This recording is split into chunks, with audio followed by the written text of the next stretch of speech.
Kabanata 3221. Matapos mabawi ang kanyang lakas, naglakad si Ludwig patungo kay James at sa iba pa sa himpapawid. James, Thea, Helvius, Sylvester, Nico, at ang 400,000 quasi-emperors ay patuloy na umatras. Pagkatapos, hinigop ni James ang curse power sa loob ng katawan ng mga lalaki na nagpapagaan sa kanilang pagdurusa. Sino ka? Napatitig si Ludwig kay Melinda. Naramdaman niya ang nakakatakot na aura na hindi mula sa edad na ito na nagmumula sa kanya. Bundok Hadad, ang Sacred Blossom Painting, isang panaginip, panandalian at panandalian, sabi ni Melinda. Nang marinig ito, walang malay na napaatras si Ludwig. Ikaw si. Namutla ang mukha niya. Tama, sabi ni Melinda.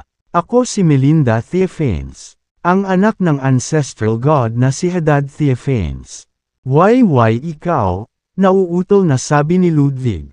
Itinaas ni Melinda ang espada sa kanyang kamay. Pagkatapos, isang figure ang kumislap. Sa susunod na sandali, bumalik na siya sa orihinal niyang pwesto. Samantala, si Ludwig ay pinugutan ng ulo. Bumagsak ang kanyang ulo sa lupa. At nawala ang kanyang kaluluwa. Habang unti-unting nawawala ang kanyang katawan.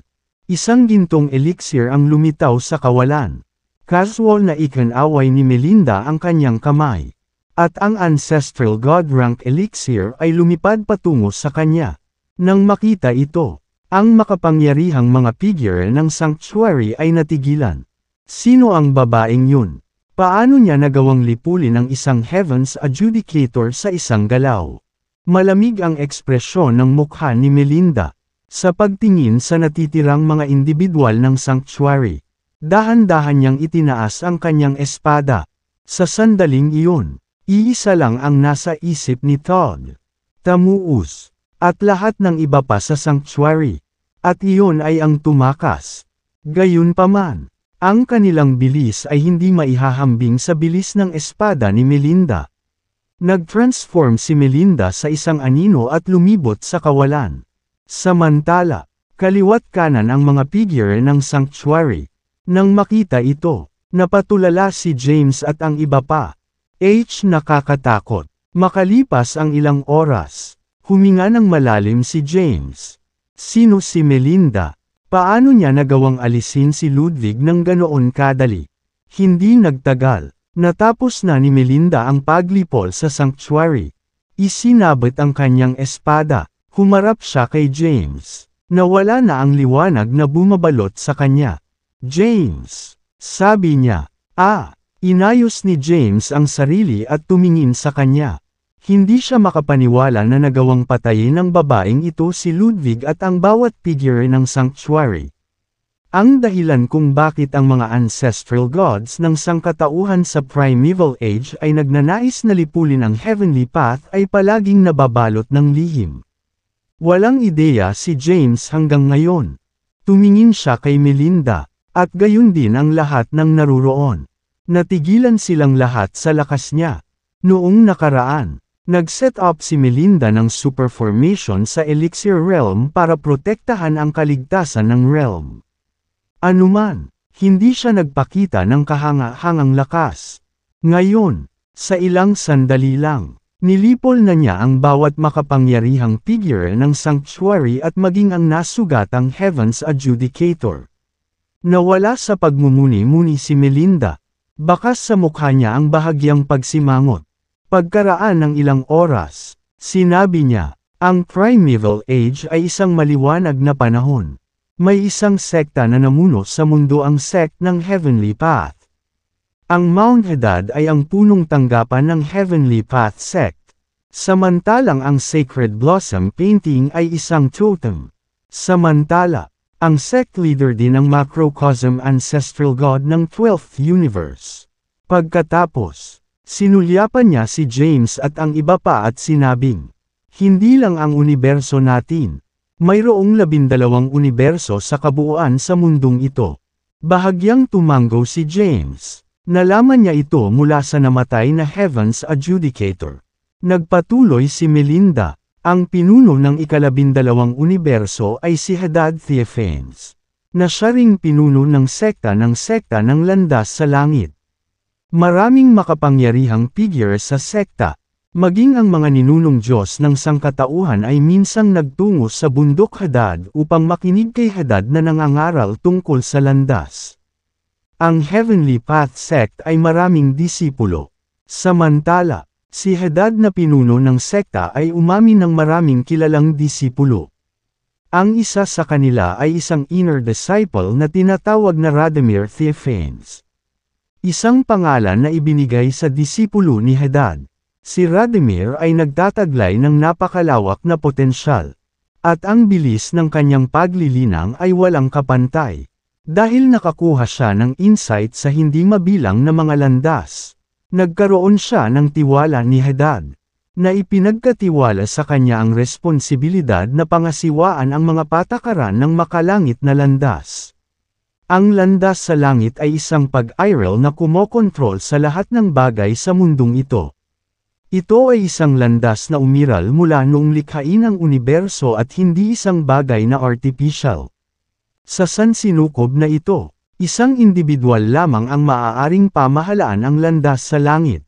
Dahil mauubos ang Heavenly Path sa panahon ng proseso ng operasyon. Kailangan ng controller na suportahan ang kapangyarihan ng Heavenly Path para matiyak ang maayos na operasyon. Kahit na nakakuha si Radimir ng malaking awtoridad, hindi siya nasisiyahan. Nais niyang palitan si Hadad bilang ang macrocosm ancestral god at maging ang tanging pinuno ng universo na ito. Kaya, naglunsad siya ng kudeta. Sa panahon ng labanan, nagkaroon ng pagdanak ng dugo sa bundok Hadad. At si Hadad, ang nag-iisang pinuno ng sansinukob na ito ay sumalubong sa kanyang pagkamatay. Si Hadad ang primogenitor ng sangkatauhan. At ang mga ninuno na Diyos ng mga tao ay tumanggap ng kanyang biyaya. Gayunpaman, nang maaga ni Radimir ang kapangyarihan, binalak niyang lipulin ang mga labi ng impluwensya ni Hadad. Kaya, gumawa siya ng hakbang laban sa mga natitirang ancestral gods ng sangkatauhan. Ito ang dahilan kung bakit sila ay tumalikod laban sa langit at sa makalangit na landas sa unang panahon.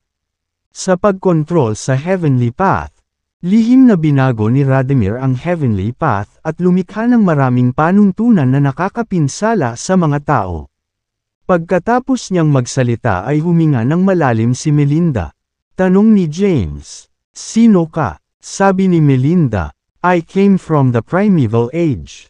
Ang aking ama ay si Hadad Theophanes, ang tunay na guro ng landas sa langit." Bumungad sa mukha ni James ang realization nang sabihin niya, "Sinasabi mo ba na ang nasa likod ng Heavenly Path ay si Radimir Theophanes? Ang iyong senior na disipulo?" "Oo," tumango siya. Nagtanong ulit si James, "Paano ang rank mo?" Sabi ni Melinda, "Ako ay isang ancestral god. Gayunpaman, dumaan ako sa proseso ng reincarnation sa primeval age. Sa proseso ng reincarnation, nawala ang aking kapangyarihan. Iyon ang dahilan kung bakit ako nagtungo sa reincarnation pond upang hanapin ang nawala kong kapangyarihan. Ngayon, hindi pa ako nakakatawid sa ancestral god rank. Isa lang akong quasi-ancestral god. Isang quasi-ancestral god." Natigilan si James. Hindi nakakagulat na nagawa niyang lipulin ang mga figure ng sanctuary at ang nasugatang Ludwig ng madali. Isang ancestral god o quasi-ancestral god lang ang may kakayahang gumawa ng ganoong gawa. Hindi inaasahan ni James na magkakaroon ng ganoong kasaysayan si Melinda Theophanes at napakaraming pangyayari ang nangyari sa malayong panahon ng primeval. Sa sandaling iyon, sa wakas ay naunawaan na niya ang kasaysayan ng primeval age at ang dahilan kung bakit ang mga ancestral gods ng sangkatauhan ay tumalikod sa langit. Kaya, nagsimula ang lahat dahil naglunsad si Radimir ng isang kudeta. Pinatay ang kanyang Panginoon, at naging nag-iisang pinuno ng sansinukob na ito. Mas naging curious siya ngayon sa iba pang universe. Dahil ang atin ay ang 12th universe. Ano ang hitsura ng iba pang mga universo? Umiling si Melinda at sinabing, hindi ako sigurado, kahit na anak ako ni Hadad. Hindi pa ako nakapunta sa ibang universo. Dahil dito, wala akong ideya kung ano ang hitsura doon. Ang alam ko lang ay tayo ang pinakamahina sa universo. Ang iba ay may isang dakot ng ancestral gods. Samantalang ang sa amin ay mayroon lamang isa. Kung sana, Antong hininga siya at sinabi. Kung hindi lang naging taksil si Radomir. Ang ating universo ay magkakaroon ng dalawang macrocosm ancestral gods. Natigilan ang lahat. Nangangahulugan ito na mayroon lamang isang macrocosm ancestral god sa sansinukob na ito. Bagamat ang iba pang mga universo ay may higit pa marahil isang mag-asawa mayroon lamang isang maliit na bilang ng macrocosm ancestral god sa lahat ng 12 universo. Kapag ang isang tao ay umabot sa macrocosm ancestral god rank, ang isa ay maituturing na isang makapangyarihang figure. Ibinigay ni Melinda ang ancestral god rank elixir kay James at sinabing, "Here, keep this." Tinanggap ni James ang elixir at sinabing, dahil isa kang ancestral god sa iyong nakaraang buhay, tiyak na mababawi mo ang iyong lakas. Sa panahong iyon, hindi na natin kailangang hanapin ang natitirang ancestral god rank elixir. Ang iyong presensya lamang ay sapat na upang maiwasan ang mga tagahatol ng langit. Umiling si Melinda at sinabing, ang pag-abot sa quasi-ancestral god rank ay ang pinakamalayo na mapupuntahan ko. Minsan ay nakarating si Hadad sa makalangit na landas. Bilang kanyang anak, pinili ng heavenly path na pumikit sa aking mga gawa. Kung hindi, hindi ako makakakross sa quasi-emperor rank. At saka, hindi lang isang heavens adjudicator ang magkakaroon sa fourth calamity. Pinapataas ng ancestral god rank elixir ang ating mga pagkakataon. Gayunpaman, hindi ito nangangahulugan na ang sangkatauhan ay garantisadong mabubuhay. Malupit at walang awa si Radomir. At hindi siya titigil hanggat hindi nalipol ang lahat ng tao. Kahit na ang heavens adjudicator at maraming makapangyarihang figure ng sanctuary ay naalis. Ang sanctuary ay may malalim na ugat sa boundless realm. Dahil dito, nag-utos si James na hanapin ang mga labi ng kaaway at lipulin sila ng walang awa. Ang mga labi ng sanctuary ay hindi magkakaroon ng pagkakataon laban sa pavilion para sa pavilion ay lumabas mula sa nakaraang labanan ng hindi nasaktan. Ang utos ay ibinigay. Maraming makapangyarihang figure ang nagtipon sa pangunahing bulwagan. May importante akong i-announce. Tumingin si James sa kanila at sinabing, isang nag-iisang adjudicator ng langit ang halos sumira sa mga plano natin. Sa ika-4 na kalamidad, maraming heavens adjudicators ang lilito. Dahil lahat sila ay nasa quasi-emperor rank. Kailangan nating hanapin ang natitirang ancestral god rank elixir para lipulin sila at iligtas ang sangkatauhan. Sinabi ni James at kinuha ang isang imahe ng ancestral god rank elixir sa anyo ng isang batang babae. Ang natitirang ancestral god rank elixir ay nag-transform sa isang batang babae. Inutusan ko na ngayon ang bawat miyembro ng pavilion na hanapin siya sa buong mundo. Sunod-sunod na utos ni James. Nang matanggap ang kanilang mga order, ang mga figure ng pavilion ay lumipat. Pagkatapos gawin ang mga kinakailangang kaayusan, bumalik si James sa looban. Nag-iisip. Ipinatong niya ang kanyang ulo sa kanyang braso. Umupo si Thea sa tabi niya at nagtanong. Isang sentimos para sa iyong iniisip. Tinipon ni James ang sarili at sinabing, masyadong maraming nangyari kamakailan. Ang lahat ay gumugulo sa utak ko. Hinawakan ni Thea ang kamay niya at sinabing, huwag kang mag-overthink sa mga bagay-bagay. Malapit na matapos ang lahat. Oo nga pala, ano ang hitsura ng Dark World na si Emperor Jabari na binanggit? Narinig niya si Jabari na nagsasalita tungkol sa madilim na mundo. Gayunpaman, wala siyang ideya kung ano ang hitsura ng Dark World. Nga pala, sino si Yukia? Tumawa si James at sinabi, si Emperor Jabari ay isinilang sa mga unang yugto ng Primeval Age. Kahit na siya ay isang ordinaryong tao, nakatagpo siya ng isang mahusay na tagapagturo. Si Yukia Dernally ang kanyang Panginoon. Siya ang nagbigay ng gabay sa kanya. Gayunpaman, palaging nakatalikod si Yukia kay Emperor Jabari. Dahil dito, wala siyang ideya kung ano ang hitsura niya. Ang alam niya lang ay babae siya. Nagtanong muli si Thea, paano ang Dark World? Speaking of the Dark World, naging malungkot ang ekspresyon ni James. Kahit na minsan na siyang nakapunta doon. Halos alam niya lang ang lugar. Ang mundo ay may dalawang panig. Ang isang maliwanag at isang madilim. Kapag ang isang buhay na nilalang ay namatay, siya ay papasok sa madilim na mundo at maninirahan doon sa isang estado ng kaluluwa. Ang ating mundo ay ang mundo na nag-iilaw.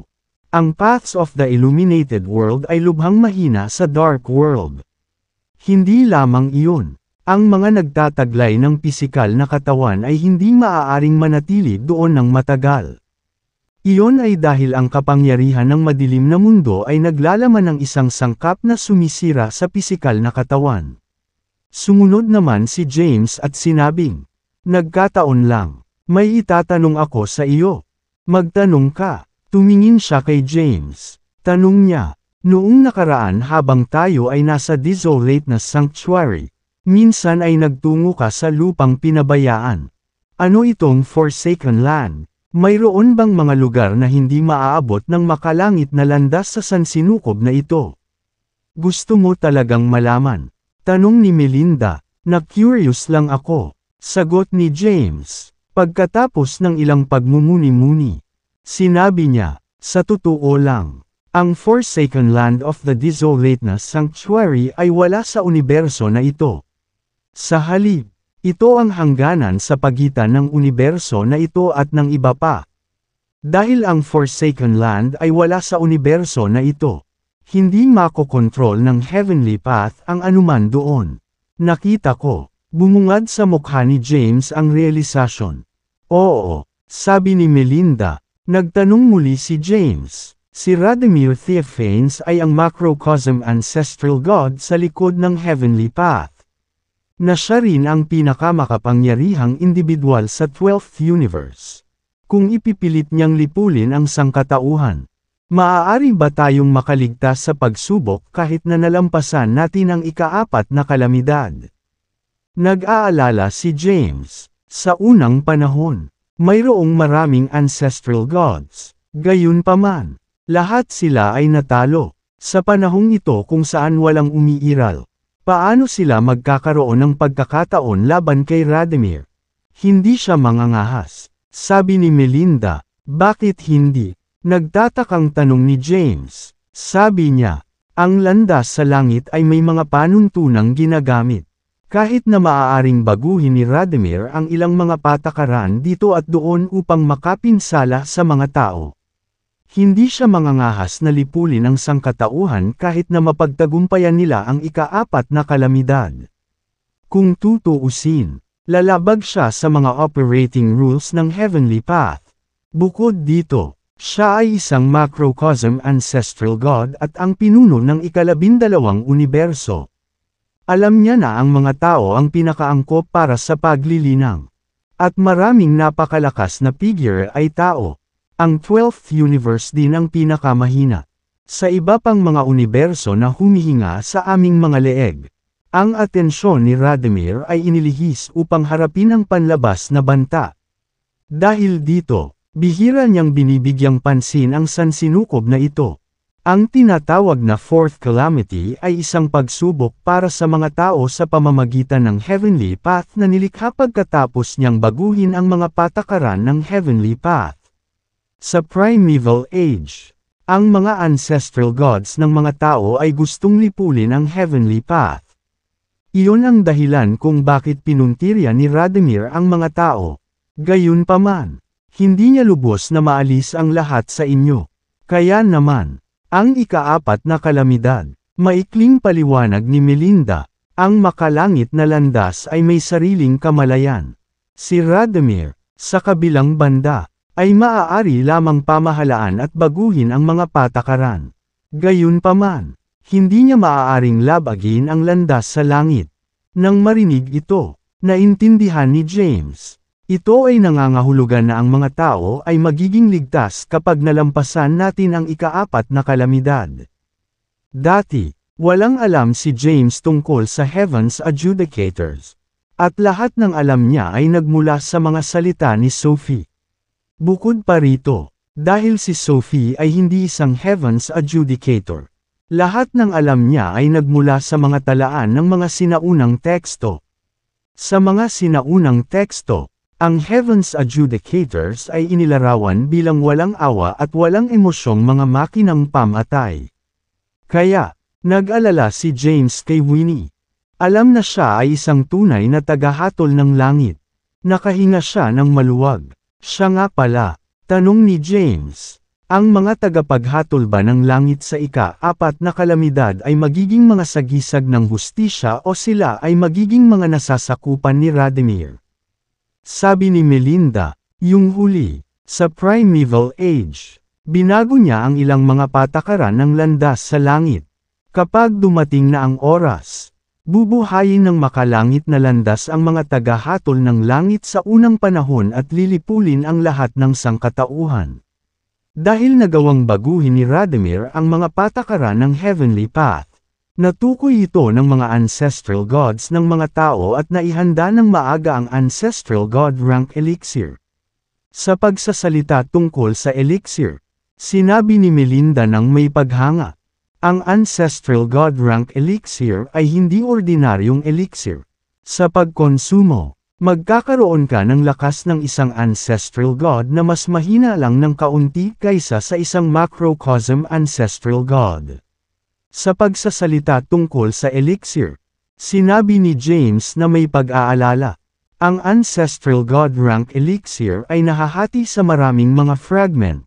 Sa kasalukuyan, may natitira pa sa labas. Sana mahanap ko ito bago ang ikaapat na kalamidad. Sana nga, matiyag ang maghintay lang si James sa ngayon. Hindi nagtagal si Melinda, pagkatapos ng maikling pag-uusap ni James. Nagmamadali siyang umalis. Pagkatapos, pansamantalang nanatili si James sa Elixir Pavilion. Samantala, hindi niya nakalimutang linangin ang sword art sa pagtatangkang maisakatuparan ang ikalawang consolidation. Lumipas ang oras. Sa isang kisap mata, lumipas ang 1,000 taon. Sa likod ng bundok ng Sky City, nakaupo si James sa isang lotus position. Ang kanyang mga pores ay bumukas. At ang mga hibla ng sword energy ay nagkatawang tao mula sa loob ng kanyang katawan at umikot sa isang pabilog na galaw. Samantala, ang kanyang sword path na si Ausia ay nakahover sa kanyang ulo. Sa nakalipas na 1,000 taon, naiintindihan ni James ang sword path na naiwan ng Ancestral Sword Master. Ito ang nagtulak sa kanya sa bingit ng consolidation. Sa sandaling iyon, sinusubukan niyang isagawa ang consolidation. Mas marami at mas malaking halaga ng sword energy ang nakapalibot sa kanya. Bawat isa sa kanila ay nagtataglay ng nakakatakot na kapangyarihan. Ang sword energies ay sumanib sa sword path Ausia, at ang aura na ipinalabas niya ay lalong lumakas. Ang eksenang ito ay tumagal ng ilang araw. By the way, tanong ni James. 1,000 taon na ang lumipas. Mayroon bang anumang impormasyon sa kinaroroonan ng Ancestral God Rank Elixir? Bahagyang umiling si Thea at sinabing, hindi, sa nakalipas na 1,000 taon. Ang mga disipulo ng Pavilion ay naghahanap sa buong Boundless Realm ngunit walang resulta. Nagsisimula pa nga akong maghinala kung talagang mayroong ika-5 fragment doon. Ano? Kumunat ang noo ni James. 1,000 taon na ang lumipas mula noong ika-3 kalamidad. Ang kasalukuyang timeline ay matagal nang nalampasan ang oras na ginugol nila ni Thea sa Boundless Realm. Ang ika-4 na kalamidad ay maaaring mangyari anumang oras, kung hindi nila mahanap ang Ancestral God Rank Elixir sa tamang panahon. Ang kahihinatnan ay magiging kapahamakan para sa sangkatauhan kapag dumating na ang Heaven's Adjudicators. Napabuntong hininga si James. Lumapit sa kanya si Thea at hinawakan ang kamay niya. Inaalo siya. Calm down, darling. Naniniwala ako na tiyak na mahahanap natin ang natitirang bahagi bago dumating ang ika-4 na kalamidad. Pagkatapos ng ilang pagninilay-nilay, sinabi ni James, hindi kaya ang ika-5 fragment ay wala kahit sa Boundless Realm. Marahil ay lumipad ito palabas ng Boundless Realm nang nabasag ang Ancestral God Rank Elixir. Iyon ang dahilan kung bakit hindi natin ito mahanap sa Boundless Realm. Nag-iisip, sabi ni Thea, marahil dapat mong hanapin si Melinda at magtanong tungkol sa mga detalye. Dahil mas mataas ang kanyang ranggo, maaaring mas marami siyang alam. Sige. Tumango si James at tumalikod na para umalis. Hindi nagtagal, nakarating na siya sa tinutuluyan ni Melinda. Bago pa siya makalapit sa lugar, may maraming kulay na liwanag na sumilay mula sa loob. Lumapit si James sa pinto at binuksan ang pinto. Sa looban ay isang babae na naka-purple dress na nakaupo sa isang lotus position sa hangin, na nagpapalabas ng nakakatakot na aura. Nang maramdaman ang presensya ni James, tumigil si Melinda sa paglilinang. Ang kanyang katawan ay kumikislap, at siya ay humarap kay James sa isang iglap. Bumantong hininga. Sa lahat ng mga taon na ito, sinisikap kong mabawi ang aking lakas. Paano nangyari? Tanong ni James. Umiling si Melinda at sinabing, nawalan ako ng labis na lakas sa proseso ng reincarnation. Sa Reincarnation Pond, nakabalik ako sa quasi-ancestral God rank. Ito ang pinakamalayo na maaari kong puntahan. Hindi na ako makakabalik sa ancestral God rank anytime soon. Sabi ni James, dahan-dahan lang. Pumunta ako dito ngayon para tanungin ka tungkol sa ancestral God rank elixir. 1,000 taon na ang lumipas. At ang mga disipulo ng Pavilion ay naghanap sa buong Boundless Realm ngunit walang resulta. Maaaring ang elixir ay lumipad palabas ng Boundless Realm nang ito ay nabasag. After some contemplation, Melinda said, pwede naman, magmadali tayo. Dapat tayong umalis kaagad sa Boundless Realm at magtungo sa labas ng mundo. Nagtanong muli si James. Bilang isang quasi-ancestral god at anak ng macrocosm ancestral god of the primeval age. Maaari mo bang maramdaman kung kailan mangyayari ang ika-4 na kalamidad? Dati, kahit isang 9th tribulation quasi-emperor tulad ni Sophie ay nakadarama ng mga nakaraang kalamidad. Bilang isang quasi-ancestral god, dapat ay nagawa rin ito ni Melinda, wearing a grim expression. Melinda said, bagaman nararamdaman ko ang naunang 3, hindi ko mararamdaman ang pang-4. Maaaring lumitaw ang Heaven's Adjudicator sa susunod na segundo. O maaaring hindi na sila lumitaw sa isa pang 10,000 taon. Nakatanggap agad ng suporta si James. Agad na sinabi ni Sylvester. Naghihinala rin ako na ang huling fragment ay wala sa Boundless Realm. Sa lahat ng mga taon na ito, hinanap namin ang bawat sulok ng lugar na ito. Gayunpaman, wala kaming mahanap na bakas ng elixir sa anyo ng isang batang babae. Dapat tayong maghanap sa labas ng mundo. Hayaan mo akong sumama sa iyo. James, humakbang si Nico kahit tapos na ang 100,000 years agreement. After all these years, nasanay na siyang sumunod sa utos ni James. Ngayong aalis na si James. Wala siyang ideya kung ano ang gagawin. Si James, gayunpaman, ay bahagyang iwinagayway ang kanyang kamay at sinabing, manatili ka rito sa walang hanggan na kaharian. Hindi ka tao, At ito ang mga gawain ng sangkatauhan. Dahil wala kang kinalaman dito. Huwag kang makialam. Pero, pinutol siya ni James. Walang pero. Isama mo ako, James. Gusto ko ring makita kung ano ang hitsura ng mundo sa labas ng Boundless Realm. Humakbang si Monica at tumingin kay James ng may pag-asa. Nag-uulat. Sa sandaling iyon, nagmamadaling pumasok ang isang alagad at lumuhod sa isang tuhod. Bahagyang iwinagayway ni Sylvester ang kanyang kamay at sinabing, "Tumayo ka at magsalita, Sir." Nawala na ang selyo sa Boundless Realm. Nagmamadaling sabi ng alagad. Ano? Bulalas ni James at ng iba pa. Maging si Melinda ay natulala. Tinanong niya, nawala ang selyo. Yes. Sagot ng alagad. Malungkot na ekspresyon ang suot ni Melinda. Sinulyapan siya ni James at nagtanong. May problema ba? Sinabi niya. Ang pagkawala ng selyo sa Boundless Realm ay nangangahulugan lamang na ang ika-4 na kalamidad ay malapit nang dumating. Marahil ay magiging mga taon, maaaring mga araw, sa anumang kaso, ang Heaven's Adjudicators ay malapit nang lumitaw sa universo na ito. Walang ideya si Melinda kung kailan mangyayari ang ika-4 na kalamidad. Gayunpaman, alam niyang may kinakailangan para sa kapahamakan. 3 ang selyo na ginawa ng mga tao sa Primeval Age ay kailangang mawala. Pumunta ka, nagmamadaling sinabi ni James. Umalis ka kaagad sa lugar na ito at magtungo sa Earth.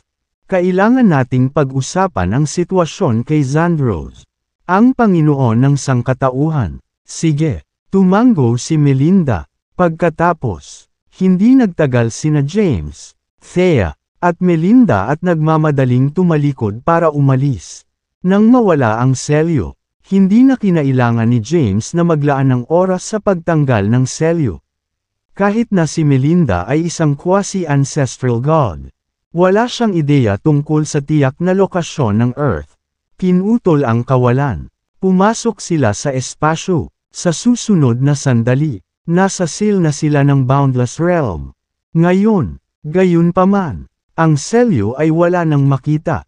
Makikilala ni James ang isa sa mga dakilang emperador na ito, si Yara Kazinmor, ang tagapag-ingat ng Kamara ng mga Kasulatan.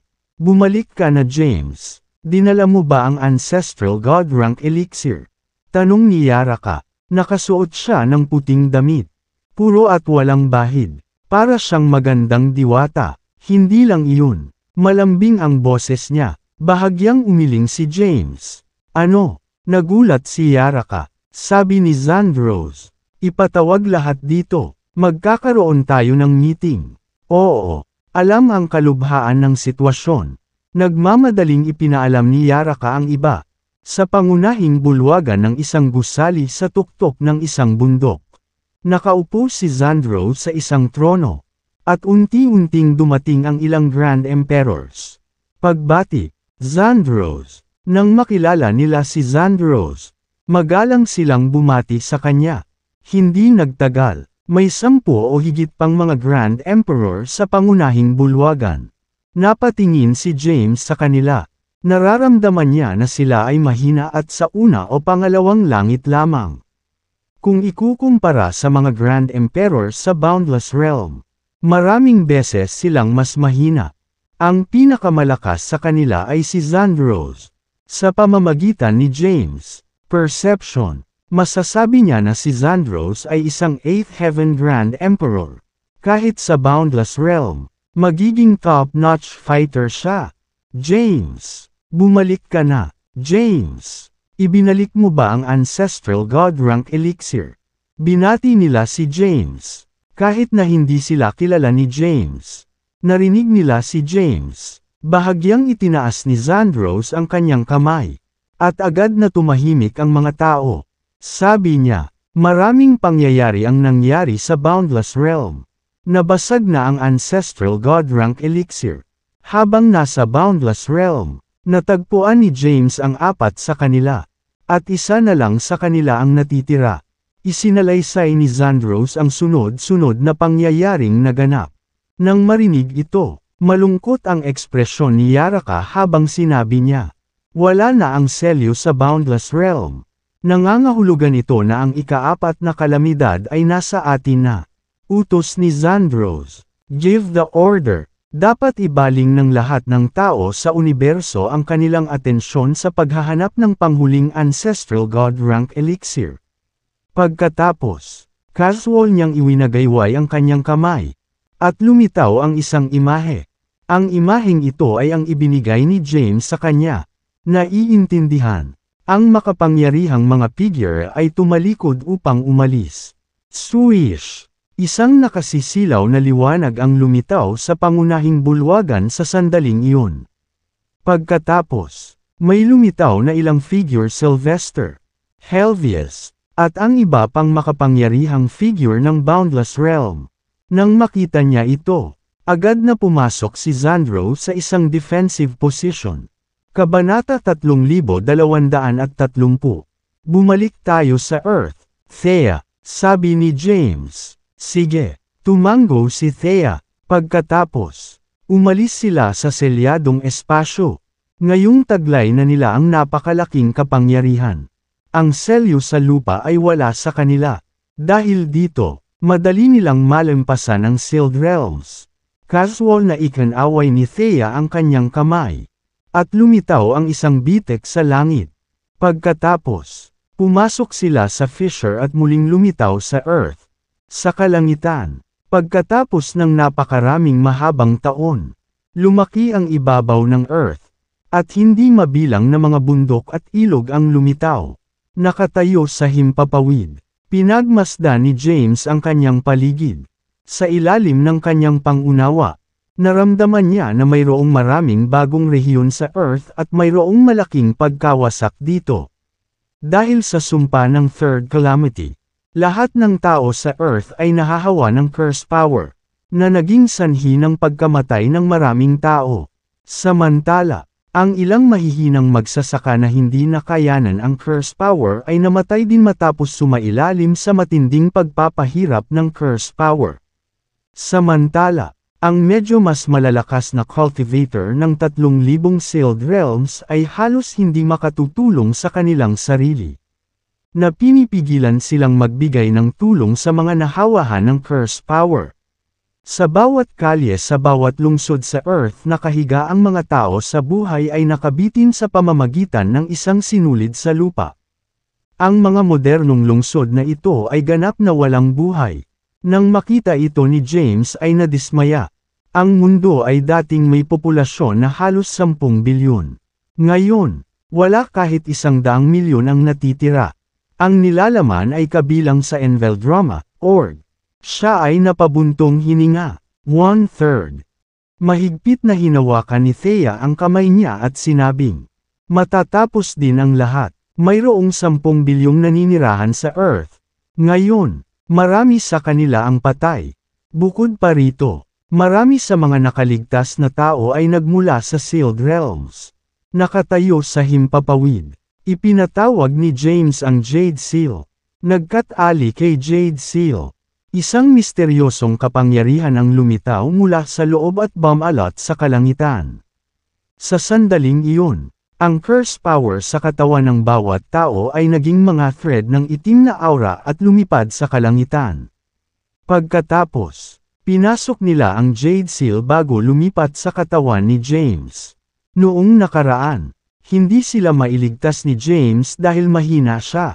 Ngayong tumawid na siya sa ikalawang consolidation ng divine rank at nilinang ang curse Ausia. Hindi na siya natatakot sa curse power. Sa isang iglap, ang curse power sa katawan ng bawat tao ay naisip. Ang curse power sa loob ng aking katawan ay nawala. Naka-recover na ako. Hahaha. Salamat sa langit. Sumabog ang mga tagay sa buong Earth habang iniimbak ni James ang Jade Seal. Sa sandaling iyon, nababalot siya ng curse power sa buong katawan. Sumulyap kay Thea, Anya, bumalik ka muna kay Saul at Wormstead.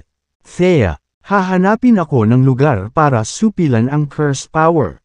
Ma'am, tumango si Thea. Pagkatapos, ang kanyang katawan ay kumikislap. At siya ay nawala ng walang bakas. Bumaba naman mula sa himpapawid si James at dumaong sa isang isla sa gitna ng karagatan. Nakaupo sa isang lotus na posisyon sa isang bakanting kapirasong lupa. Sinimulan niyang sugpuin ang curse power. Pag-alis pa lang ni Thea, biglang lumitaw ang isang figure at hamarang sa daraanan niya. Xandros, may problema ba? Natigilan si Thea. Thea, seryoso ang ekspresyon ni Xandros. Nang makitang ibinuka at itinikom ni Xandros ang kanyang bibig. Sinabi ni Thea, pakisabi sa akin kung ano iyon. Pumunta ako dito para sabihin sa iyo ang tungkol sa Ancestral God Rank Elixir. Ha? Natigilan si Thea. Ano ang kinalaman ng huling Ancestral God Rank Elixir sa kanya? Bakit hindi ito ibinunyag ni Xandros noon at kinailangang lumapit sa kanya partikular? Habang nakatingin kay Thea, sinabi ni Xandros, ang huling Ancestral God Rank Elixir ay ikaw. Ako. Natigilan si Thea. Tumango si Xandros. Paano ito posible? Hindi makapaniwala si Thea. Siya ay isang tao. Paano siya posibleng maging isang elixir? Sabi ni Xandros. To be precise, there isn't a final Ancestral God Rank Elixir. Kaya lang noong nilikha ng mga Ancestral Gods ng tao ang Ancestral God Rank Elixir noong Primeval Age.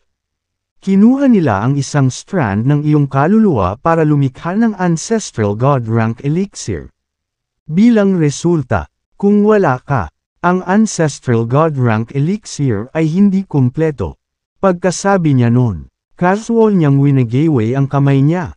Isang imahe ang lumitaw sa harap ni Thea. Ang imaheng ito ay nabuo ng time capsule. Isang batang babae ang lumitaw sa larawan. Ito ay noong bata ka pa.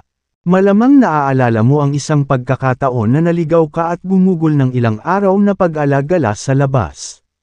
Ang tao sa larawang ito ay ikaw. Ako. Natigilan si Thea. Mataman niyang tiningnan ang imahe. Ang maliit na batang babae sa imahe ay hindi katulad sa kanya sa anumang paraan. Naalala niya ang hitsura niya noong bata pa siya. Nakita ni Xandros ang iniisip ni Thea at nagpaliwanag. Ito ay dahil may mga restrictions sa Ancestral God Rank Elixir. Para hindi malaman ng iba na may kaduda-dod ang motibo. Binago ng restriction sa Ancestral God Rank Elixir ang iyong hitsura. Ako ba talaga? Blankong tanong ni Thea. Oo. Tumango si Xandros at sinabing. Ito ay isang piraso ng impormasyong natitira mula sa Primeval Age. Tanging ang mga nakaraang Panginoon ng human realm lamang ang nakakaalam nito. Kung bakit kinuha ng mga ancestral gods ng Primeval Age ang isang hibla ng iyong kaluluwa para gawin ang Ancestral God Rank Elixir. Wala akong ideya. Posible bang may isa pang ako sa Primeval Age? Hindi pa rin makapaniwala si Thea. Umiling si Xandros. Hindi niya alam iyon para sigurado. Sabi niya, ikaw ang core ng Ancestral God Rank Elixir. Sa pamamagitan lamang ng pagsasakripisyo ng iyong sarili ganap na maa-activate ang Ancestral God Rank Elixir. Gayunpaman, pagkatapos mong isakripisyo ang iyong sarili, mamamatay ka. Napatulala si Thea at matagal na hindi nagsasalita. Nagpatuloy si Xandros. Si James ay isang taong nakalaan para sa Ancestral God Rank Elixir. Ang Ancestral God Rank Elixir ay maaari lamang niyang ubusin. Bukod dito, siya lamang ang makakalutas sa ikaapat na kalamidad ng sangkatauhan. Mamamatay na ba talaga ako? Totoo ba talaga na ang kapangyarihan ng Ancestral God Rank Elixir ay hindi maa-activate kung wala ako? Bakit ako? Sunod-sunod na tanong ni Thea. Gayunpaman, nanatiling tahimik si Xandros. Pagkaraan ng ilang oras, nagsalita siya sa wakas. Alam kong mahirap para sa iyo na tanggapin ang katotohanan ito. Gayunpaman, ito ang katotohanan. Hindi ko ito ipinahalata dati dahil nandoon si James. Natatakot ako na hindi niya ito matatanggap. Naiintindihan ko. Naging malungkot ang ekspresyon ni Thea.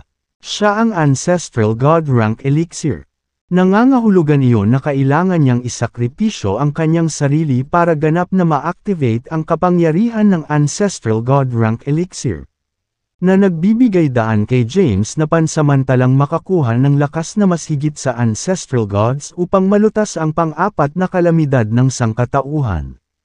Si James ay nasa isang isla sa ibang bansa.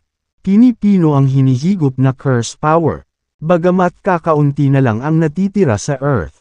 Maraming human cultivator mula sa 3,000 worlds ang lumitaw sa Earth. Ito ay lubos na kahanga-hanga na James ay nakuha ang curse power ng lahat ng mga taong ito. Kinailangan siya ng ilang araw upang sa wakas ay pino ang mga ito sa mahiwagang curse inscriptions. Ang mga inscription ng sumpa sa loob ng kanyang katawan ay dumarami na ngayon. Matapos sugpuin ang curse power, bumangon siya, mabilis na umalis at hindi nagtagal ay nagpakita siya kay Saul. Si Saul ngayon ay hindi na katulad ni Saul noon. Sa kasalukuyang Saul, napakaraming hindi kilalang rehiyon ang lumitaw. Ang pinakamasigla sa kanila ay ang Mount Bane of Saul. Ang lugar na ito ay ang lokasyon ng selyo ng daigdig. At ang lugar din kung saan ang espiritual na enerhiya ay ang pinakamalawak. Ang mga magsasaka ng tao na dumating sa Earth mula sa 3,000 mundo, pati na rin ang iba pang mga nilalang, ay nilinang lahat sa Mount Bane. Naglakad si James sa lupain ng Saul. Pagkatapos maglakad sa paligid ni Saul, tinahak niya ang daan patungo sa Wormstead. Ang Wormstead ay kasalukuyang pinakaligtas na bansa sa Earth, dahil maraming makapangyarihang magsasaka ang nagtipon sa Wormstead. Sa sandaling lumitaw si James sa teritoryo ng Wormstead, pinalabas niya ang 400,000 malakas na hukbo na nasa Celestial Abode. Mula sa araw na ito, malaya ka na. Gayunpaman, laging tandaan na kayo ang mga sundalo ng Wormstead. Bibigyan kita ng 3 taong bakasyon. Pagkatapos ng 3 taon, mag-ulat para sa tungkulin sa Wormstead. Oo, sabay-sabay na umalangaw ang malalakas na boses. Ang mga sundalo ay naglilinang sa Celestial Abode upang balang araw ay maging makapangyarihan at maglingkod sa kanilang bansa. Maya-maya ay lumitaw si James sa labas ng Wormstead Palace. Mahigpit ang seguridad sa Wormstead Palace. Maraming guards ng cultivator. Hindi mataas ang hanay ng mga gwardya na ito. Nang lumitaw si James, isang sigaw ang umalangaw. Tumigil ka. Kaagad pagkatapos, sumugod ang ilang gwardya at pinalibutan siya. The Dragon King. Matapos nilang makita ng malinaw ang mukha ni James, natigilan ang mga sundalong ito.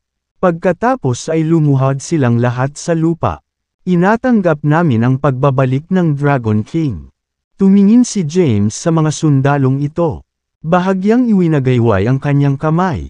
At sinabing, "Tumayo ka." Opo, Ginoo. Tumayo ang grupo ng mga sundalo. Pumasok si James sa palasyo at pinaandar ang kanyang divine sense. Nadiskubre niya kaagad na may meeting pala sa main hall. Maraming makapangyarihang figure ng Rimstead ang nagtipon. Naglakad siya patungo sa main hall. Sa main hall, nakaupo si Quincy sa unahan. Sa mga taon na wala si James, siya ang humawak sa pamamahala ng Wormstead kapag wala siya. Nakasuot siya ng pulang damit. Habang tinitingnan ng maraming kilalang tao ng Wormstead, sinabi ni Quincy, 3 araw na ang nakalipas mula nang mawala ang curse power ng bawat tao sa planeta. Kung tama ang assumption ko, ibig sabihin bumalik na si James. James. Lahat ay mukhang abala. Halos 1,000 taon nang nawala si James. Nakabalik na ba siya sa wakas? Tapikin. Tapikin. Tapikin. May mga yabag mula sa labas ng main hall. Sabay-sabay na napalingon ang lahat at tumingin sa labas ng main hall. Dahan-daang pumasok ang isang lalaki. Ang lalaki ay tila mga 25 o 26 na taong gulang. Nakasuot siya ng itim na roba at medyo gwapo. Bakas sa mukha niya ang determinasyon. Nang makita siya, natigilan ang lahat. Halos 1,000 taon na ang lumipas. Sa wakas ay bumalik siya. Nakatayo si James sa entrance ng main hall. Napatingin siya sa mga pamilyar na mukha sa main hall. Naroon ang kanyang lolo, si Langston, ang kanyang tiyuhin, si Tyrus, at ang kanyang lolo, si Thomas. Naroon din ang Grand Patriarch ng pamilya Caden, si Bennett, si Henry at ang Blythe King ay naruroon. Naroon din si Delaney, na dating ng Mount Thunder sect. Naroon sina Cynthia at Tiara. Ang mga babaeng ito na nakasalikop sa kanya sa pasasalamat at sama ng loob. Nandoon si Scarlett, na nakasunod sa kanya bago siya naging cultivator. Naroon din ang dating Elite 8. Maging si Lex mula sa pamilyang Callahan ay nasa pangunahing bulwagan. Pati na rin ang unang magsasaka sa Earth, ang Omniscient Deity. Naroon din si Quincy, na nasa unahan ng main hall. Nang makita ni James ang mga pamilyar ngunit hindi pamilyar na mga mukha na ito, nakaramdam siya ng pakiramdam. Matapos matigilan ng ilang segundo ay sumilay ang ngiti sa kanyang mukha. Sinabi niya, "Bumalik na ako." Agad namang lumapit si Henry. Binuksan ang kanyang mga braso. At niyakap si James. "Ginoo, Caden, sa wakas nakabalik ka na." Nakangiting sabi ni James. "Yeah, hindi pa man ganoon katagal mula nang umalis ako. Mga 1,000 taon pa lang. Marami na akong pinagdaanan." Sa harapan ng pangunahing bulwagan, si Quincy, na nakasuot ng pula, ay dahan-daang bumaba. Humarap siya kay James at inangat ang ulo para tingnan siya. Bahagyang bamuka ang mapupulang labi niya. May gusto siyang sabihin, pero hindi niya ginawa. "James." Lumapit si Cynthia at nakangiting sinabing, "Sa loob ng 1,000 taon na ito, labis kang na-miss ni Quincy. Mahusay ang ginawa niya sa pamamahala sa Wormstead para sa iyo." Lumapit din si Tiara at tinawag na may mahinang ngiti, "James." Kasunod nito, si Thomas, Langston, ang Omniscient Deity, at ang iba pang mga human cultivator ay lumapit upang batiin si James ng isa-isa. Habang tinitingnan niya ang mga mukha na ito at narinig ang mga tagay at tawanan sa paligid niya, nakaramdam ng kasiyahan si James. Buti na lang at nandoon silang lahat. Nandito pa rin ang lahat. Nanatiling pareho ang lahat at pamilyar pa rin sa kanya. Ngumiti si Quincy at sinabing, "Nang dumating ang balita mula sa buong mundo na nawala na ang curse power, alam kong nangangahulugan ito na bumalik ka na." "Ma'am." Tumango si James sa kanya at sinabing, "Salamat sa iyong pagsusumikap sa lahat ng mga taon na ito." Lumapit si Tyrus. Sinuntok si James sa dibdib. At nakangiting nagtanong, "Brat, saan ka napunta nitong nakaraang 1,000 taon?" "Mahabang kwento," sabi ni James. "Take a seat, everyone. Hayaan mong sabihin ko sayo ng dahan-dahan." Isa-isang umupo ang lahat. Dahan-daang nagsalita si James at sinabi sa kanila ang tungkol sa paglalakbay niya sa Boundless Realm. Mula nang pumasok siya sa River of Time hanggang sa mahiwalay siya kay Thea. Pagkatapos ay nakipag-usap siya tungkol sa pakikipagkita kay Thea. Pagwawalang bahala sa Sanctuary of Darkness plot. Pagpasok sa Dark World. At sa wakas ay labanan ang Heaven's Adjudicator. Nagsalita siya ng kalahating araw. Bagamat casual niyang ikinwento ang mga pangyayari, kinilabutan ang lahat sa kanilang narinig. Walang nakaakala na mararanasan ni James ang lahat ng mga taon na ito. "Oh, tama. Nasaan si Thea?" Noon lang napagtanto ni James na hindi niya nakita si Thea kahit kalahating araw na siyang bumalik. Hindi pa siya bumabalik. Sabi ni Quincy. Hindi pa siya bumabalik. Kumunat ang noo ni James at sinabing, "Hindi dapat ganoon. Dapat ay bumalik na siya ilang araw na ang nakalipas. Baka may nangyari sa kanya." "Ano kayang nangyari?" Isang tawa ang nagmula sa labas ng main hall. Kasunod noon ay pumasok ang dalawang magagandang babae. Ang dalawa ay may magkatulad na hitsura. Si James ay nanatili sa Rimstead pansamantala. Ang pananatili ay tumagal ng 3 araw. Sa 3 araw na ito, buong oras niya kasama si Thea. Gayunpaman, nawalan ng gana si Thea. Parang may bumabagabag sa kanya. Gayunpaman, nang tanungin ni James, sinabi niya na wala. Honey, sa isang silid sa isang courtyard sa likod ng Wormstead Palace. Nakayakap si Thea sa mga bisig ni James. Sabi niya, ilang araw ka nang bumalik. Mukhang may mga kaibigan ka pa sa Mount Bane. Puntahan mo sila habang mapayapa pa ang Earth. Sige, tumango si James. Ang ilan sa kanyang mga kaibigan ay nasa Mount Bane. Siya ay gumugol nitong ilang araw sa Wormstead at hindi nakapunta sa Mount Bane. Sige at bumalik ka kaagad. Tinulak niya si James palabas ng bahay. Sige, tumango si James. Pagkatapos ay umalis siya sa Wormstead at pumunta sa Mount Bane ng Sol. Pagkaalis niya, nabura ang ngiti sa mukha ni Thea. Hindi siya nagtagal sa silid at mabilis na umalis patungo sa isang patio sa palasyo. Ito ang tirahan ni Quincy. Itinulak ni Thea ang gate at pumasok sa loob. Maraming namumulaklak na halaman ang itinanam sa looban. Si Quincy ay may hawak na isang pares ng malalaking gunting at pinuputol ang mga halaman. Wala akong ideya na mayroon kang isang matikas na libangan. Lumapit si Thea at nakangiting sabi. Agad na ibinaba ni Quincy ang gunting. Lumabas ng hardin. At nakangiting sinabing, libre ko na ngayon. Maupo ka. Inanyayahan niya si Thea na maupo sa pagoda ng patio at nakangiting nagtanong. Pumunta ka ba sa akin para sa isang bagay? Oo naman, sabi ni Thea. Pagkasabi noon ay hindi niya maiwasang mapabuntong hininga. Naramdaman ni Quincy na may mali at nagtanong. Ano ang problema? May bumabagabag ba sa'yo? Tanong ni Thea. Alam mo kung ano ang nangyari noong naglakbay kami ni James sa Boundless Realm. Di ba?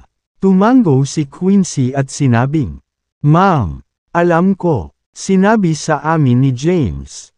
Pagkatapos ay sinabi ba niya sa iyo na mayroong 4 na Ancestral God Rank Elixir? At isa pa tayo. Oo, sabi ni Quincy, ngunit wala itong dapat ikabahala. Maraming makapangyarihang figure sa Earth at sa Boundless Realm.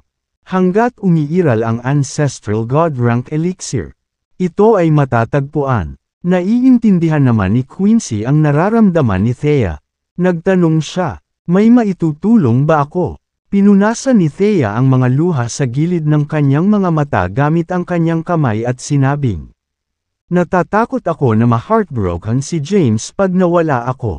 Isa siyang cultivator. Kung ang Earth ay nakaligtas sa ika-4 na kalamidad ng hindi nasaktan, mabubuhay siya ng mahabang buhay.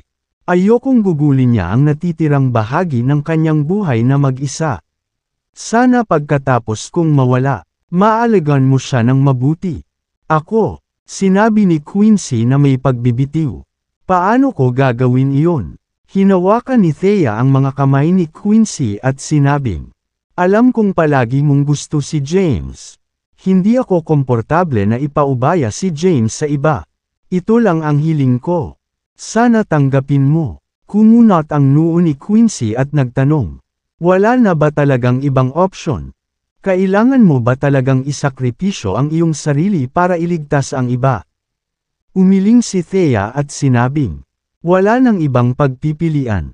Ito ang tanging paraan. Kung hindi, lahat ng tao sa universo ay mapahamak.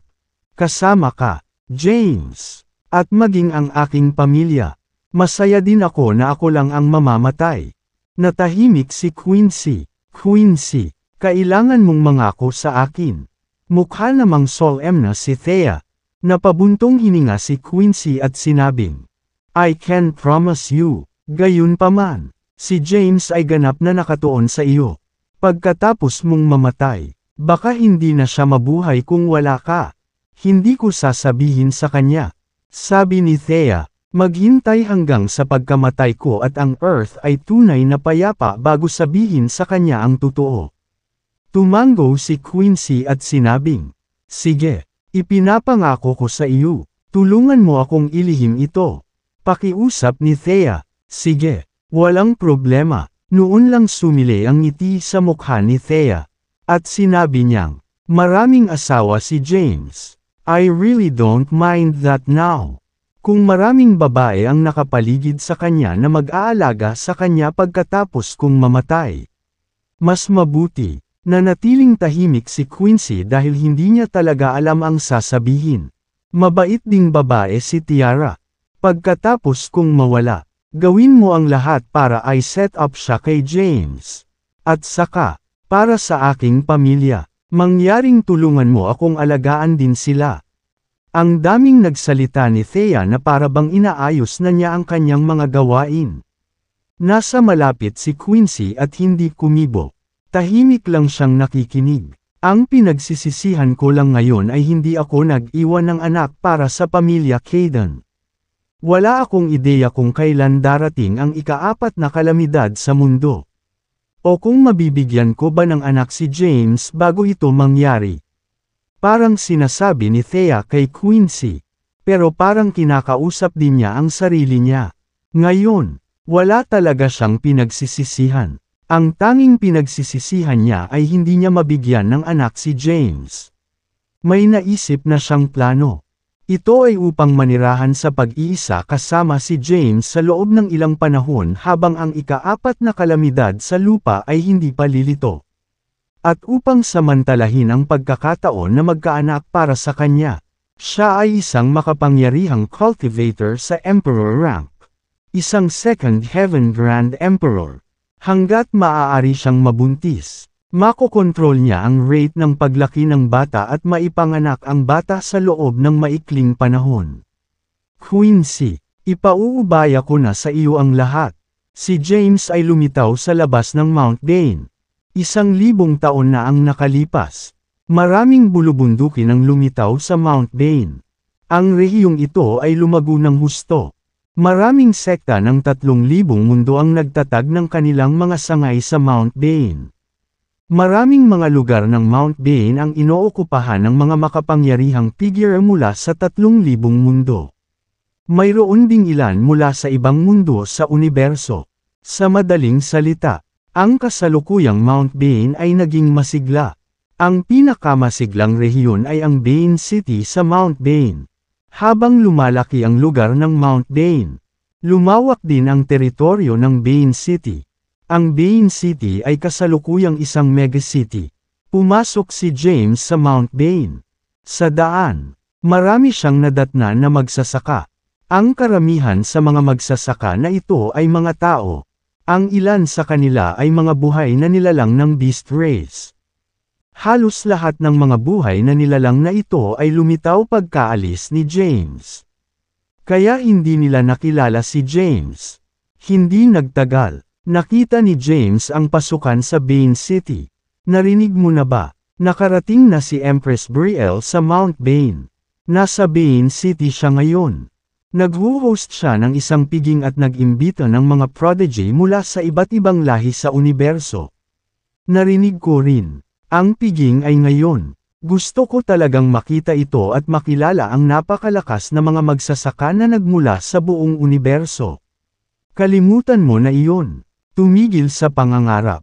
Maliban kung ikaw ay isang kamangha-manghang magsasaka. Huwag mo nang isipin ito.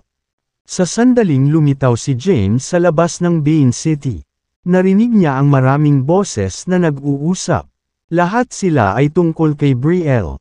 Tinawag pa nila siyang Empress.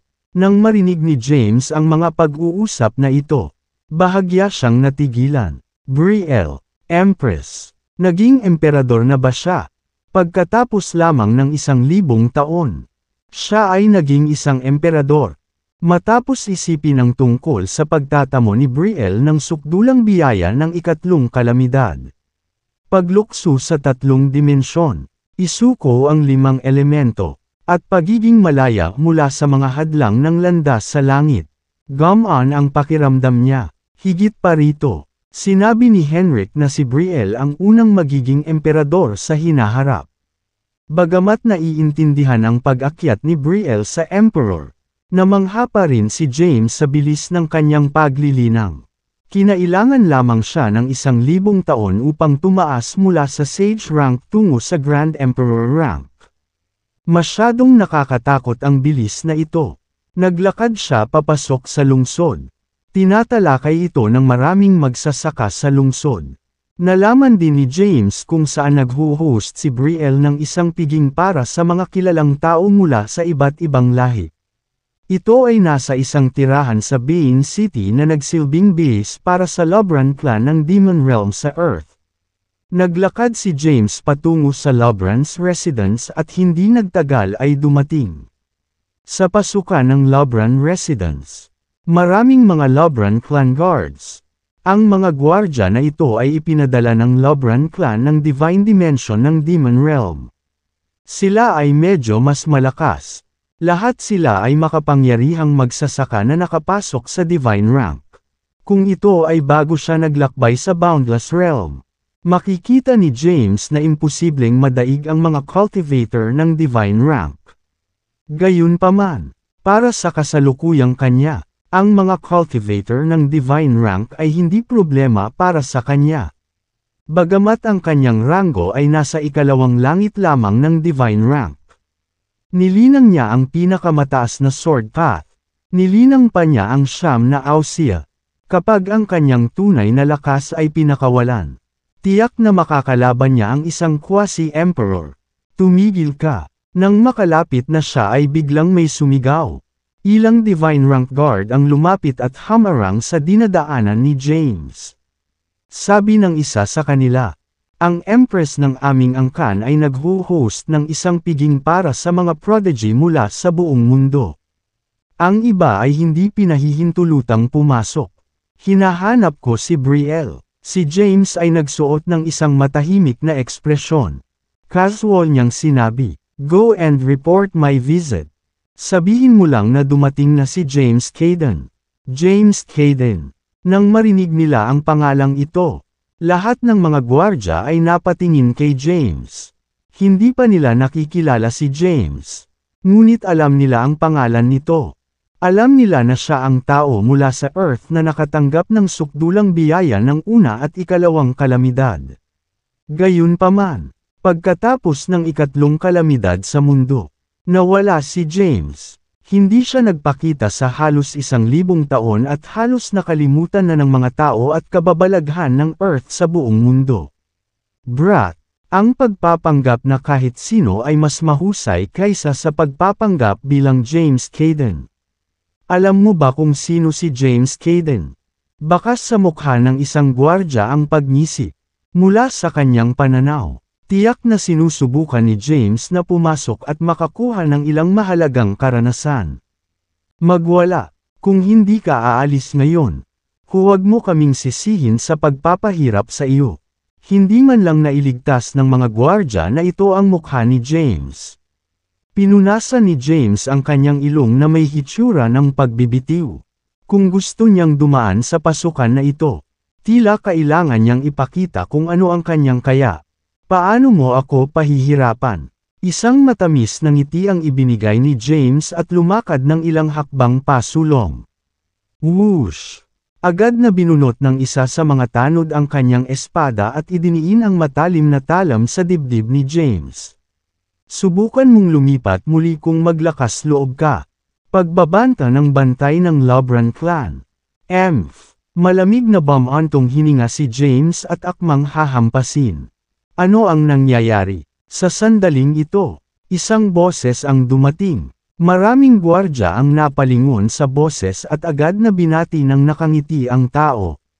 Napalingon din si James. Lumapit ang isang lalaki na mukhang nasa 20s. Nakasuot siya ng gintong robe. Sa likod ng kanyang likuran ay isang pares ng matingkad at parang buhay na mga pakpak. Lord Sabrethan, dumating ka na. Ang Empress ng aking angkan ay matagal nang naghihintay sa iyo. Pasok. Nang makita ng mga gwardya ng Lobran clan ang lalaking may mga pakpak na nakasuot ng gintong balabal. Napuno ng paggalang ang kanilang mga mukha. Gayunpaman, panay ang tingin ni Sabrethan kay James. James Caden. Nakilala niya si James. Bagamat hindi siya naruroon sa labanan ng 33 yugto ng ikatlong kalamidad ng daigdig. Siya ay isang kababalaghan ng Fallen Angel Clan mula sa Demon Realm. 2/3. Ang Fallen Angel Clan ay isa sa mga nangungunang pangunahing karera ng Demon Realm, na sumusunod lamang sa Azurin Clan at Hadin Clan. Mas malakas pa sila kaysa sa Lobran Clan sa Demon Realm. Bilang isang kilalang tao, alam niya ang pinakanamumukod tanging kababalaghan mula sa Earth, si James Caden. Oo, tumingin si James kay Sobredan at nagtanong, "Ikaw ba?" Napangiti si Sobredan sa mga labi. Bagaman hindi niya kayang patayin si James, maaari niya itong turuan ng leksyon. Ang nangungunang kababalaghan ng lahi ng tao sa Earth. Ngumiti ng mahina si Sobredan. Ibinuka niya ang kanyang mga paa. Itinuro ang pagitan ng mga ito. At sinabi, "Kung gusto mong dumaan sa tarangkahang ito, dumaan ka sa pagitan ng aking mga paa." Ang iba't ibang angka ng Demon Realm ay hindi pala kaibigan sa mga tao. Kahit na ang iba't ibang mga lugar ay medyo mapayapa pa rin. Ang mga kababalaghan mula sa iba't ibang mga lugar ay lihim na walang paggalang sa mga tao. Ang dahilan nito ay ang kasalukuyang lahi ng tao na ang pinakamababang lahi sa universo. Walang pinagkaiba si Sobredan. Balak niyang pagtawanan si James. "Ano? Ayaw mo?" Napangiti si Sobredan at sinabing, "Ang lahi ng tao ay hindi pa ang pinakanakatataas na lahi sa sansinukob. Ang kasalukuyang lahi ng tao ay inabandona ng makalangit na landas at ito ang pinakamababang lahi. Walang mas mahusay kaysa sa mga baboy o aso." Mapanuksong nagsalita si Sobredan. Napatingin sa kanya si James. Ang kanyang ekspresyon ay kalmado. Bagamat kasalukuyang mapayapa ang Earth, nakikita niya mula sa pangyayaring ito kung ano ang katayuan ng sangkatauhan sa Mount Bane. Masasabi niya kung anong uri ng pagtrato ang natanggap ng sangkatauhan. Ang lugar na ito ay ang sentro ng lungsod ng Bane City. Sa paligid nila, maraming nagsasaka, kabilang ang mga tao. Si James Caden po. Hindi ba iyan ay isang kababalaghan ng Fallen Angel Clan ng Demon Realm? Bumalik na si James. Pero bakit siya nagkaproblema kay Sobredan? Ang Sobredan ay hindi dapat pabayaan. Siya ay isang tunay na mabigat na magsasaka. Ang kanyang cultivation base ay umabot na sa ikatlong pagsasama-sama ng divine rank. Maraming buhay na nilalang ang nakakilala kay James. Nang makita nilang si James ay nagkaroon ng kaguluhan kay Sobredan. Natakot silang lahat para sa kanya. Lumapit sa kanya ang ilan sa mga taong magsasaka at pinayuhan siya sa mahinang boses. "James, huwag mo siyang pakialaman. Bilasan mo lang at umalis ka na." Oo, mabilis na umalis. Ang isang matalinong tao ay hindi lumalaban kapag ang mga posibilidad ay malinaw na nakasalansan laban sa kanya. Maraming mga magsasaka ng tao ang nagsalita. Lahat ay humihimok kay James na umalis. Ang pinakamaagang pangkat ng mga nabubuhay na nilalang at mga tao na lumitaw sa Mount Bane ay kilala ng lahat si James. Si James ang nangungunang kababalaghan ng sangkatauhan ng Earth na lumitaw sa panahon ng Apocalypse. Kahit na ang mga buhay na nilalang at mga tao na dumating ng maglaon ay hindi nakilala si James. Narinig nila ang kanyang pangalan. Napakaganda ng lahi ng tao sa Earth. Kapag kalabanan niya ang isang kilalang lahi mula sa Demon Realm, wala siyang lakas ng loob na umutot. Sa ngayon, ang lahi ng tao ang pinakamababang lahi sa universo. Iniwan na sila ng makalangit na landas. Maraming boses ang nagmumula sa paligid. Ibinuka ni Sobredan ang kanyang mga paa. Itinuro ang lupa, at sinabing, "Kung gusto mong pumasok sa loob, pumunta ka sa pagitan ng aking mga binti. Siyempre, may choice ka pa." Pagbabago ng paksa, sinabi ni Sobredan, "Kung makayanan mo ang isang hampas ko, maaari kang pumasok." Nilagay ni James ang mga kamay niya sa likod niya. Kalmado ang ekspresyon niya. Isang matamis na ngiti ang ibinigay niya at sinabing, "Sigurado ka?" "Sigurado ako," mariing sabi ni Subredhan, habang nasa likod ang kanyang mga kamay. Tumayo si James sa pasukan ng Lobrans. Paninirahan. At sinabing, "Kung ganoon, mag-strike, brat, may death wish ka." Nagdilim ang mukha ni Subredhan. Wala siyang pinigilan. Inilapat niya ang kanyang lakas. Itinaas ang kanyang kamay. At hinampas si James gamit ang kanyang palad. Sa sandaling itinaas niya ang kanyang kamay ay ginalaw na niya ang kanyang katawan at sa isang iglap ay humarap siya kay James. Isang nakakatakot na hampas ng palad ang damapo kay James. Napakalakas ng lakas ni Subredhan. Naabot na niya ang ikatlong yugto ng Divine Rank. Ang pag-atake ng buong lakas ay lubhang nakakatakot. Ang suntok ay nabaluktot kaagad ang katawan ni James. Agad siyang nagpalipad pabalik sa labas ng Mount Bane. Gayunpaman, iyon lang. Sa isang iglap, lumitaw si James sa kanyang orihinal na lugar. "Ikaw," lihim na nabigla si Subredhan. Mula sa kanyang pangunawa. Ang lakas ni James ay hindi partikular na malakas. 1,000 taon na ang nakalilipas.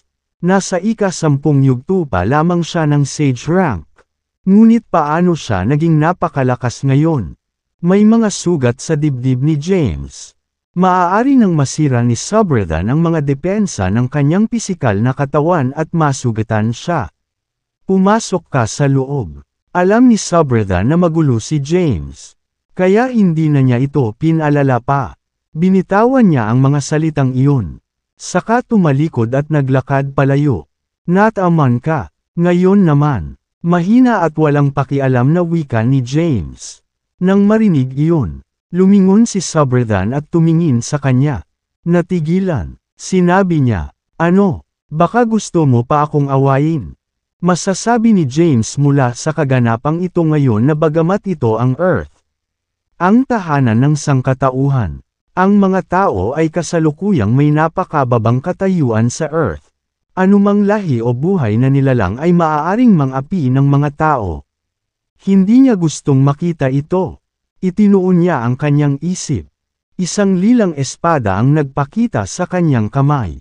Anuman, walang inaasahan na si James ay lalabas ng ganoon kabilis at magagawang labanan ang isang kilalang cultivator ng ikatlong yugto ng Divine Rank ngayon.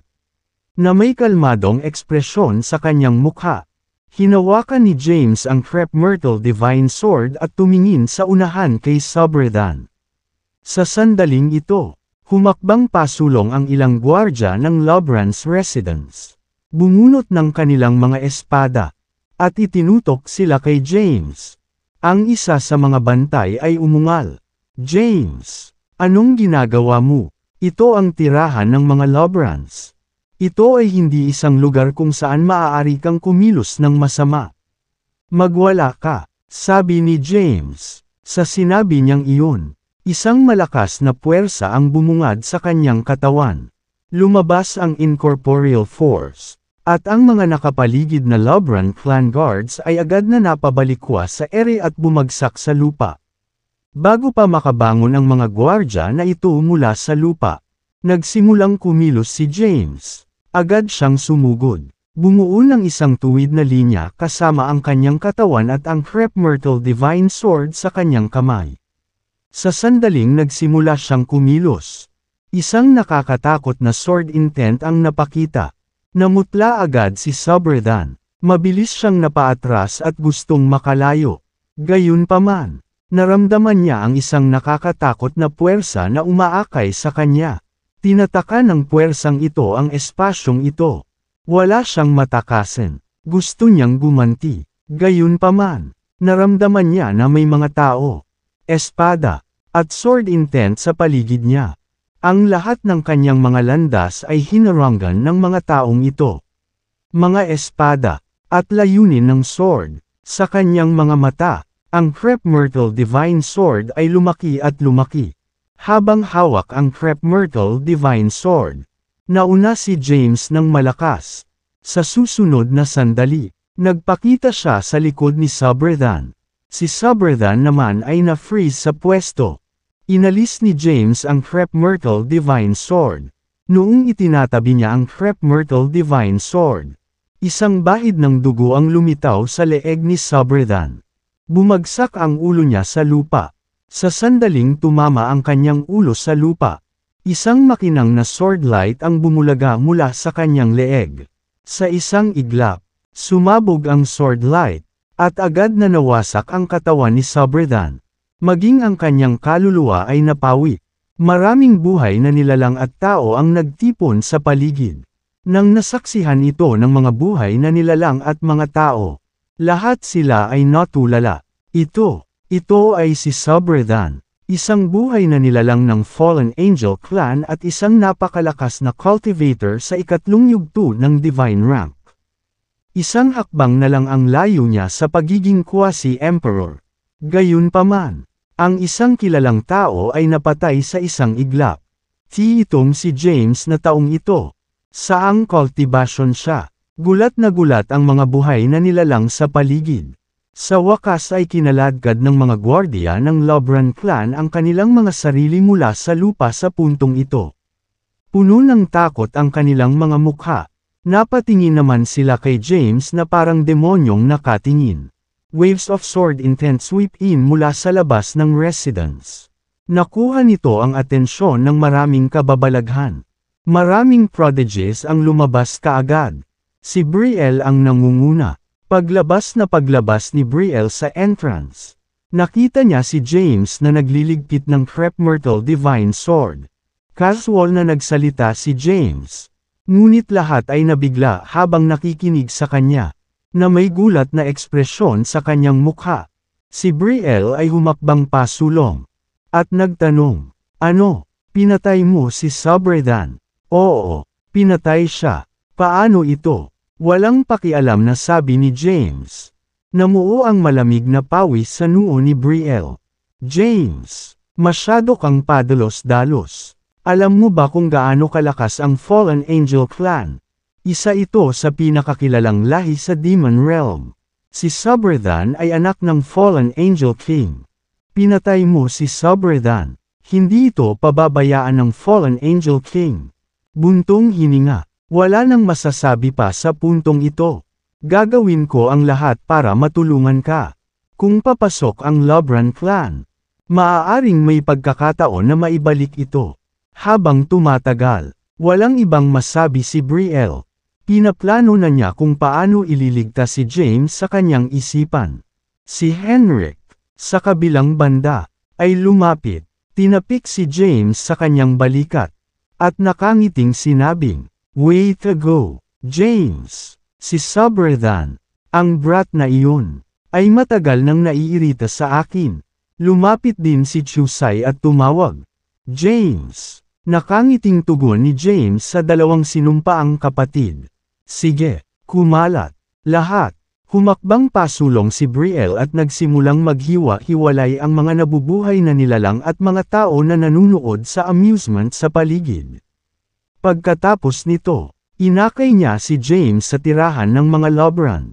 Sa tirahan ng mga Lobrans, nagsimulang makipag-chat si James sa ilan sa mga dati niyang kaibigan.